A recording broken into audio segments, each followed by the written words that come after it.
चीर के धरती का सीना, उम्मीदें बोता हूँ मैं, किसान हूँ मैं, चैन से कहाँ सोता हूँ मैं। जय किसान दोस्तों।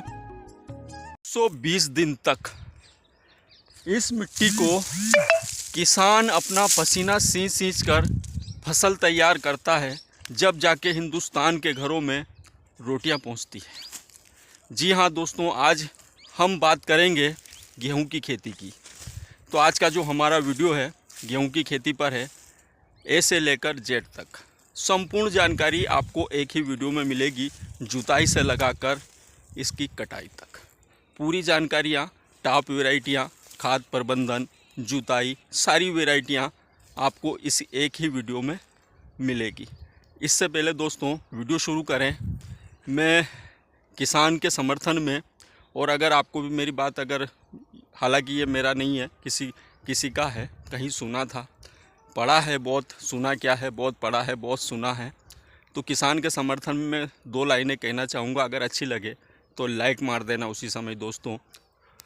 एक दिन जीकर तो देखो जिंदगी किसान की, कैसे वो मिट्टी से सजा देता है थालियां हिंदुस्तान की।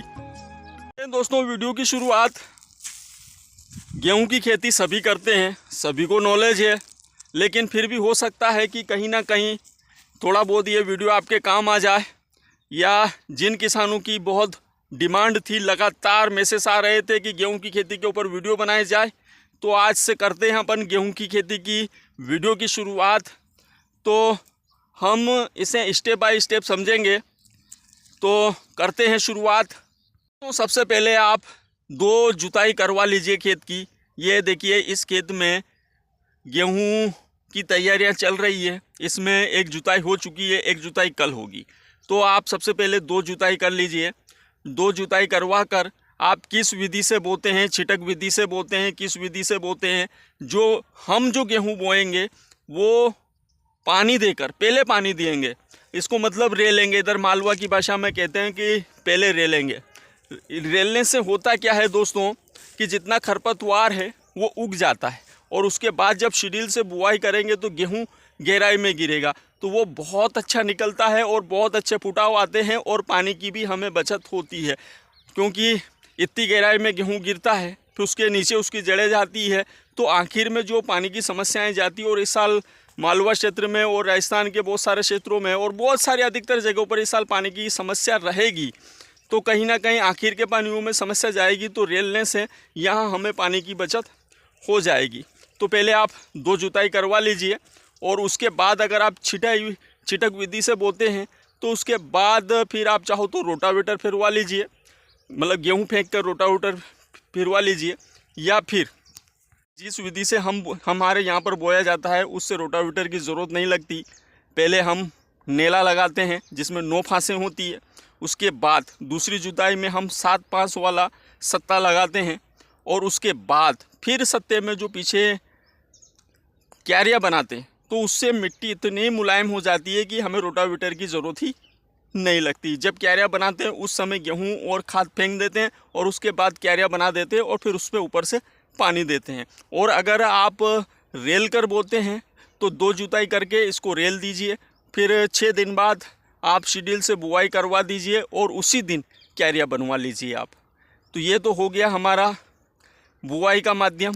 अब करते हैं अगली स्टेप की शुरुआत कि कौन सी वैरायटियाँ हम लगाएं। तो दोस्तों मैं आपको 3 वैरायटियाँ बता रहा हूँ, बेस्ट वैरायटियाँ कि पूरे हिंदुस्तान में बड़ी भारी डिमांड है। बहुत अधिक तादाद में इन वैरायटियों को लगाया जाता है, और बहुत अच्छा इनका उत्पादन है, उत्पादन भी देती है, प्लस रोटी के लिए भी है। तो यहाँ मैं पहले नंबर पर रखूँगा DBW 303 को। बहुत अच्छा उत्पादन देती है, बहुत तगड़ा उत्पादन देती है। हरियाणा में, पंजाब में, बहुत सारे राज्यों में इस वैरायटी को, विशेष करके जो गेहूं की खेती करते हैं हरियाणा और पंजाब, यहाँ पर बड़ी तादाद में इस वैरायटी को लगाया जाता है। मध्य प्रदेश में भी इसको लगाया जाता है, और मध्य प्रदेश में भी इसने बहुत अच्छा परफॉर्मेंस किया है। DBW 303। दूसरे नंबर पर रखूँगा मैं पूसा तेजस ही। पूसा तेजस, पूसा में बहुत सारी वैरायटियाँ हैं, तो पहले नंबर की जो वैरायटी है पूसा तेजस है, और इसे ही 8759 के नाम से जाना जाता है। तो ये वैरायटी 125 से 130 दिन में आ जाती है और बहुत तगड़ा इसका उत्पादन है। और इस वैरायटी की सबसे बड़ी विशेषता ये है दोस्तों कि ये वैरायटी जब पौधे में दाना बढ़ जाता है, दाना फूल जाता है, बड़ा हो जाता है, उस समय जब मार्च महीने आते जब मौसम ख़राब होते हैं, पानी गिरता है, तो ये बहुत कम आड़ी पड़ती है, हवाओं में बहुत ही कम आड़ी पड़ती है। जैसे पिछले साल हमारे क्षेत्रों में जो समस्याएं आई थी, अधिकतर गेहूं की वैरायटियां बिल्कुल सो गई थी, लेकिन पूसा तेजस खड़ी रही थी। तो यहाँ प्लस पॉइंट है। उसकी वजह से अगर गेहूं आड़े पड़ गए तो गेहूं की विशेषता है कि जैसे ही आड़ा पड़ा तो वो टूट जाता है, नम जाता है, उसके बाद उसका जो बीज है वो पिचका पिचका रह जाता है। तो यहाँ इसका उत्पादन भी बहुत शानदार उत्पादन निकलता है, बहुत तगड़ा उत्पादन निकलता है। ये भी मध्य भारत की सबसे बेस्ट वैरायटियों में इसे गिना जाता है और बहुत तगड़ा इसका उत्पादन निकलता है। हमारे मालवा के बहुत सारे किसान, हज़ारों किसान हज़ारों क्या लाखों किसान इस वैरायटी को लगाते हैं। ये जो सबसे पॉपुलर वैरायटी, उसके तरफ आते हैं हम, श्रीराम 303। श्रीराम में बहुत सारी वैरायटियां हैं, लेकिन अगर श्रीराम 303 अगर आप लगाते हैं तो ये बहुत शानदार उत्पादन देती है। केवल आप श्रीराम देखकर अन्य दूसरी वैरायटियां ना खरीद ले। श्रीराम 303 जो वैरायटी है बहुत शानदार वैरायटी है, रोटी के लिए है, उत्पादन के लिए है और बहुत अच्छा। और ये भी 125 से 130 दिन के आसपास ये भी आ जाती है, तो इसका भी बहुत शानदार रिज़ल्ट है। बात करें हम कि ये वैरायटियाँ उत्पादन कितना देती हैं, तो यहाँ हमारे मालवा क्षेत्र में ये वैरायटियाँ 15 से 20 कुंटल पर बीघा, और अगर हम एकड़ की बात करें तो 25 से 30 कुंटल के आसपास, 30 कुंटल पर एकड़ के हिसाब से ये वैरायटियाँ उत्पादन दे देती है। अगर आप अच्छे से खेती करते हैं तो गेहूं की 30 कुंटल पर एकड़, तीनों वैरायटियाँ बहुत अच्छा रिजल्ट देती है। देखते हैं दोस्तों अगली स्टेप की तरफ, खाद प्रबंधन।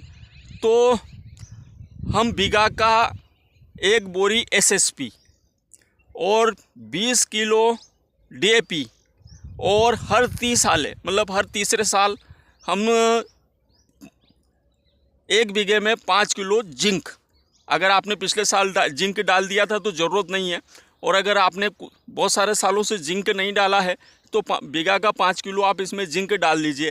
क्योंकि जब अपन इसके बाद पहला पानी लगाते हैं, बुआई के बाद का जो पहला पानी लगाते हैं, उसमें समस्याएं जाती है, गेहूं पीले पड़ने लगते हैं, फंगस लगता है, बहुत सारी समस्याएं जाती है। तो हर 30 साल आप जिंक डाला करें।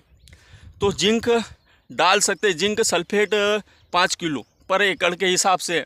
और बीघा की बात करें, मतलब हाँ ठीक, अगर बीघे की बात करें तो 2 या 3 किलो और एकड़ में 5 किलो, और साथ में 5 से 10 किलो यूरिया साथ में दे दें।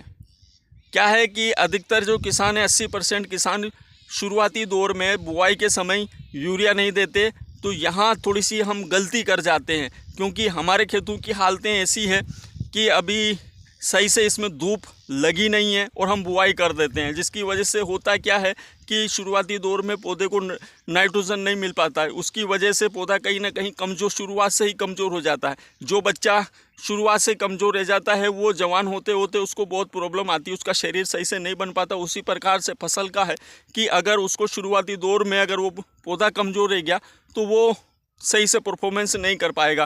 तो 5 से, सिर्फ ज़्यादा नहीं देना है इस समय, हमें 5 से 10 किलो यूरिया खाद के साथ में दे देना है, 5 किलो पोटास बीघा के हिसाब से। तो ये सारी चीज़ें मिलाकर आप खेत में छिटक दीजिए, फेंक दीजिए, उड़ा दीजिए।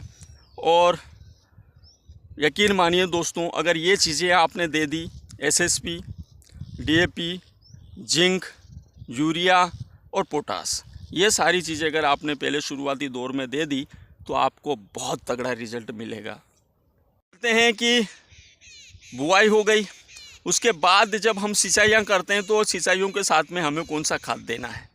तो देखिए, सिंचाइयों में हम अगर आगे यूरिया दे चुके हैं तो 25 किलो पर बीघा के हिसाब से हम यूरिया दे सकते हैं। 25 किलो के हिसाब से यूरिया, और चाहो तो 3 किलो की सल्फर की थैली आती है खाद वाली, वो उसके साथ में मिला लीजिए और आप पहली सिंचाई में दे दीजिए। अब यहाँ पर होता क्या है कि अधिकतर जो किसान है बीघा की 1 बोरी यूरिया देते हैं, तो इतनी की ज़रूरत नहीं है। आप 25 किलो यूरिया दीजिए, बाकी का जो आपका 20 किलो यूरिया बचा है थैली में, वो 20 किलो यूरिया आप अगली सिंचाई में दीजिए। 2 बार करके दीजिए, उसे एक साथ मत दीजिए। जैसे कहते हैं ना कि अगर हमें बहुत ज़ोर से भूख लगी है और हम डट के 5-7 बाटी एक साथ खा लें और बहुत ज़्यादा अफर के खा लें तो क्या होगा, हमारे शरीर में अजीर्ण हो जाएगा। उसी प्रकार से फसल में है दोस्तों, तो आप उससे धीरे धीरे करके दीजिए पोषक, तो उसे बहुत शानदार फुटाव पौधे के अंदर आएंगे। अगर आप एक साथ बहुत ज़्यादा दे देंगे तो वो होगा क्या दोस्तों कि फसल एकदम से बफक जाएगी, एकदम से बहुत ज़्यादा ग्रोथ कर लेगी। उसकी वजह से उसके जो कुछ कल्ले हैं वो कल्ले वहीं के वहीं रह जाएंगे, छोटे के छोटे रह जाएंगे, और कुछ बड़े हो गए कुछ छोटे रह गए, जिसकी वजह से जो छोटे रह जाते हैं उसकी बालियाँ इतनी इतनी रह जाती है और बड़े वाले की बालियाँ बड़ी हो जाती है। तो यहाँ प्रॉब्लम होती है। तो आप चाहो तो 2 बार करके यूरिया दे सकते हो। बात करते हैं इनके मैच्योरिटी समय की, तो ये तीनों वेराइटियाँ लगभग 125 से 130-135 दिन के आसपास इनकी कटाइयाँ हो जाती है। 130 दिन मतलब लगभग इन तीनों वेराइटियों का समय है। तो 130 दिन में आप हाथ से कटाई कीजिए या आप हार्वेस्टर से कटाई कीजिए, किसी भी माध्यम से आप इनकी कटाई कीजिए और बहुत तगड़ा आपको उत्पादन मिलेगा दोस्तों। मेरे मालवा क्षेत्र के जो उन्नतशील, प्रगतिशील और गेहूं की बहुत तगड़ी उत्पादन लेते हैं उन किसानों से निवेदन करूंगा कि अगर मैं कहीं से वरांग हो जाऊं, गलत हो जाऊं, तो आप मेरे को कमेंट करके मार्गदर्शन करें, मेरा भी मार्गदर्शन करें और साथ में मेरे किसान भाइयों का भी मार्गदर्शन करें। इसके अलावा दोस्तों, अगर वीडियो अच्छा लगा हो, इस किसान की जानकारियाँ अच्छी लगी हो तो लाइक करना, कमेंट करना और संभव हो सके तो इस किसान के चैनल को सब्सक्राइब करना। नमस्कार दोस्तों।